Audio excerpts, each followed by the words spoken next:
A continuación, dialogaremos sobre la anatomía de la pleura y el peritoneo, que son dos de las grandes membranas serosas del cuerpo humano junto al pericardio. Este último no será tocado durante estas conferencias. Vamos a empezar hablando de la pleura. La pleura es una membrana serosa que se encarga de cubrir y de proteger los pulmones. En esencia, los seres humanos tienen una sola pleura, porque es una estructura continua.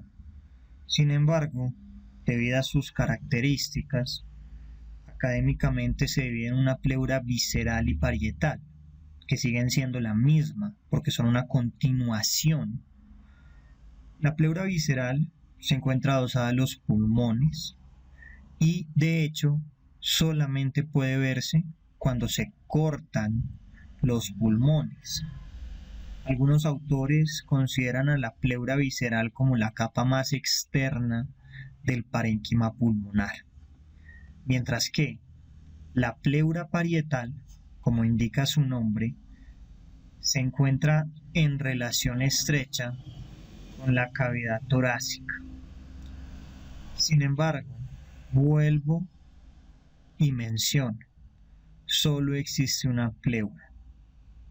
Es la misma lámina que se continúan dos estructuras, una adosada a la cavidad torácica, que se conoce comúnmente como pleura parietal, y otra adosada a los pulmones, que se conoce como pleura visceral. A pesar de que la pleura parietal y la pleura visceral sean una sola, difieren en algunas características histológicas. La pleura visceral está tan adosada al pulmón que histológicamente podría considerarse como una capa superficial del parénquima, como mencionábamos en la diapositiva previa. Tanto la pleura visceral como la pleura parietal se componen por varias capas, de afuera hacia adentro, un mesotelio o revestimiento mesotelial, que podemos verlo en pantalla, una capa submesotelial, un plano fibroelástico superficial, un plano subpleural y un plano fibroelástico profundo. Ahora vamos a mencionar algunas particularidades sobre cada capa. En relación al mesotelio, el mesotelio se constituye por células mesoteliales cuboideas que tienen microvellosidades. De igual forma, estas células también tienen vesículas pinocíticas. Esas vesículas pinocíticas liberan sustancias como la hialuronidasa. Seguimos con la lámina basal conectiva, que es una estructura que es muy rica en colágeno y también es muy rica en elastina, que a través de ella pasan vasos. Continuamos con la capa elástica superficial, que es una capa rica en fibras de elastina, que continúa con la capa conectiva profunda, que es más resistente y tiene vasos más grandes, al igual que también tiene algunas estructuras nerviosas pertenecientes a los nervios intercostales. Por último, nos encontramos a la lámina fibroelástica profunda, que de todas las otras láminas es la más resistente y puede encontrarse unida al periósteo costal y la fascia endotorácica. En pantalla vemos un corte transversal del tórax, donde destacan varias estructuras. En el segmento anterior vemos el esternón y adyacente al mismo vemos los cartílagos costales donde tengo el cursor. En el segmento posterior podemos apreciar una vértebra torácica y entre la vértebra torácica y el esternón vemos esta estructura que es el corazón. Si nos percatamos en la pleura visceral, podemos apreciar cómo la pleura visceral está tan adosada al pulmón que incluso ingresa en las cisuras. Miren donde tengo el cursor. Entre la pleura visceral y los pulmones encontramos un tejido que se conoce como tejido subpleural y externamente ya podemos apreciar lo que se conoce como la pleura parietal. Percátense que entre la pleura parietal y la pleura visceral o entre ambas pleuras existe un espacio, es un espacio virtual donde se encuentra también líquido pleural en pequeña cuantía y ese espacio se conoce como cavidad pleural. La cavidad pleural tiene entonces líquido pleural que se encarga de disminuir las fuerzas de fricción y las fuerzas de cizallamiento. Es importante que mencionemos otra estructura que podemos apreciar en pantalla, conocida como la aponeurosis endotorácica. La aponeurosis endotorácica es un tejido conectivo que separa la pleura parietal de la cara interna de la pared torácica. Esa es la aponeurosis endotorácica. La estructura de tejido conectivo que separa la pleura parietal de la cara interna de la pared torácica. Si nosotros empezamos a explorar la cavidad torácica con la finalidad de poder ingresar hasta el espacio pleural, veremos que existen varias capas de afuera hacia adentro. Tendríamos la piel, el tejido celular subcutáneo, en esta imagen se ven muy bonitas. Luego del tejido celular subcutáneo nos encontramos la musculatura, las costillas, los músculos intercostales, la aponeurosis endotorácica que habíamos mencionado a priori, la pleura parietal, la cavidad pleural o el espacio pleural, la pleura visceral, el tejido subpleural y finalmente llegaríamos al parénquima pulmonar. Vamos a hablar primero de la pleura parietal. La pleura parietal se divide en 4 porciones. Una porción diafragmática, que como ustedes deducirán está en relación con el diafragma. Otra mediastínica, que está muy relacionada con el corazón. Otra costal, que está en contacto con las costillas o la pared torácica. Y la última que se conoce como cúpula pleural. Los nombres son muy claros. La pleura diafragmática va a estar a nivel de ¿qué? Pues a nivel del diafragma. Y en menor proporción vamos a encontrar que tiene una relación estrecha con la pleura parietal mediastínica, que como indica su nombre, está en contacto con el mediastino.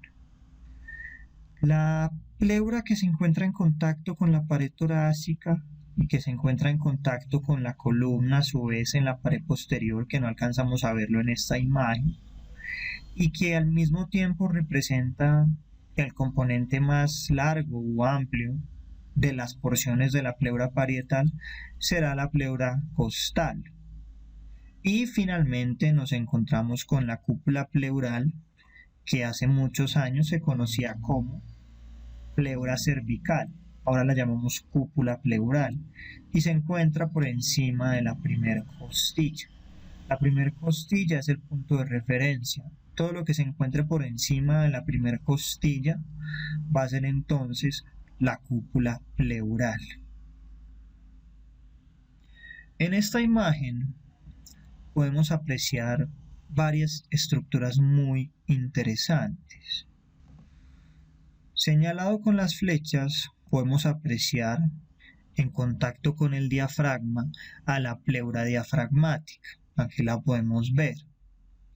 Naciendo a nivel vertebral y extendiéndose costalmente, podemos también ver otra estructura de la pleura. Vemos como la pleura, luego de nacer a nivel vertebral y extenderse por la pared costal, abraza el mediastino. En esta imagen, en la imagen de la derecha donde tengo el cursor, vemos replegada aquí sobre la primer costilla, la cúpula pleural.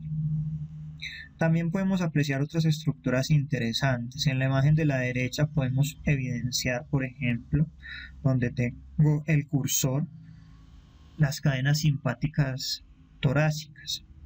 Y llama la atención los ramos comunicantes gris y blanco, que se encargan de llevar señales autónomas entre los nervios espinales y el tronco simpático.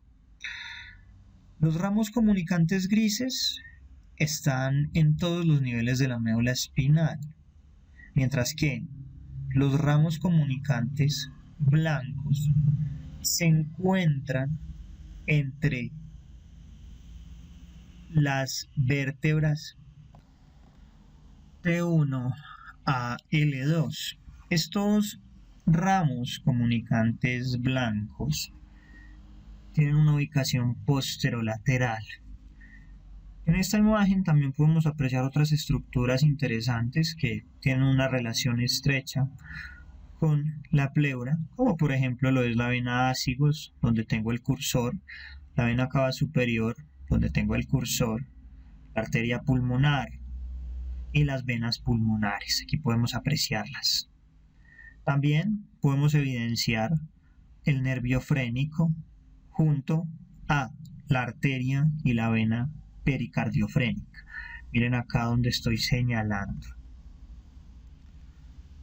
Claramente la pleura tiene bordes, como todas las estructuras anatómicas, y estos bordes unen las porciones de la pleura. El borde inferior une la pleura costal, la mediastínica y la diafragmática. El borde posterior une la mediastínica con la costal.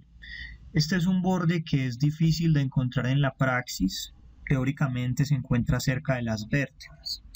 Y el borde anterior es la unión de la pleura mediastínica con la pleura costal, pero en la parte posterior del esternón.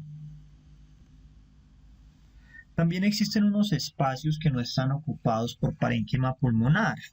Y estos espacios, que básicamente son 2 o 3 importantes, son los recesos costomediastínicos, acá vemos el receso costomediastínico, y los recesos costodiafragmáticos, tanto el derecho como el izquierdo. Bien, este receso costomediastínico también lo podemos encontrar en algunos textos de anatomía como seno costomediastínico. En esta diapositiva podemos apreciar, rodeado por el círculo, donde tengo el respectivo cursor, a los repliegues de la pleura. Los repliegues son el sitio donde la pleura parietal se hace visceral. Y acá retomamos con una afirmación que habíamos realizado en un inicio de la charla. Solo existe una pleura, pero esa misma pleura es un continuum. Un continuum que se constituye por una parietal y una visceral. Muy bien. Alrededor del ilio pulmonar, pasando a esta otra imagen, se puede ver el sitio donde se repliega la pleura. Esto lo podemos encontrar aquí en la parte inferior y esto constituye un ligamento que se conoce como el ligamento pulmonar, y el ligamento pulmonar no es más que el repliegue pleural que se conforma o se constituye en la parte inferior del ilio pulmonar. Ese es el ligamento pulmonar. En cuanto a la irrigación, el drenaje y la inervación, vamos entonces por partes. Hablemos primero de la irrigación. La pleura parietal se irriga por las arterias intercostales posteriores, que son ramas en su mayoría de la aorta torácica. También es irrigada por las intercostales superiores, que son ramas de la subclavia. También es irrigada por las mamarias internas y las diafragmáticas superiores, mientras que la pleura visceral se irriga por las arterias bronquiales, y las arterias bronquiales son ramas de la aorta.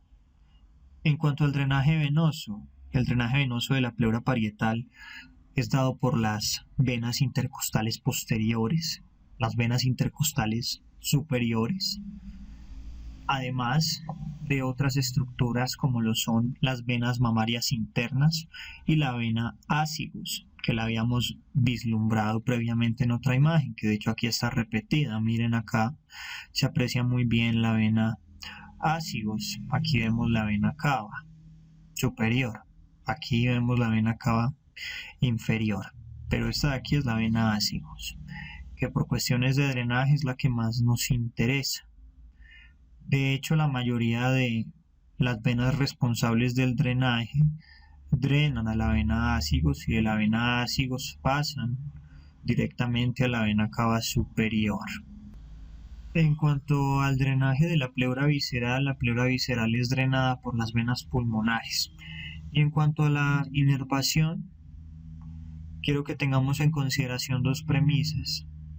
La primera es que la pleura parietal duele, mientras que la pleura visceral no duele. La pleura visceral no duele porque no está inervada. La pleura parietal duele porque sí está inervada. En su porción costal está inervada por los nervios intercostales y los nervios toracoabdominales. En su porción diafragmática está inervada por los nervios toracoabdominales, el subcostal y el frénico.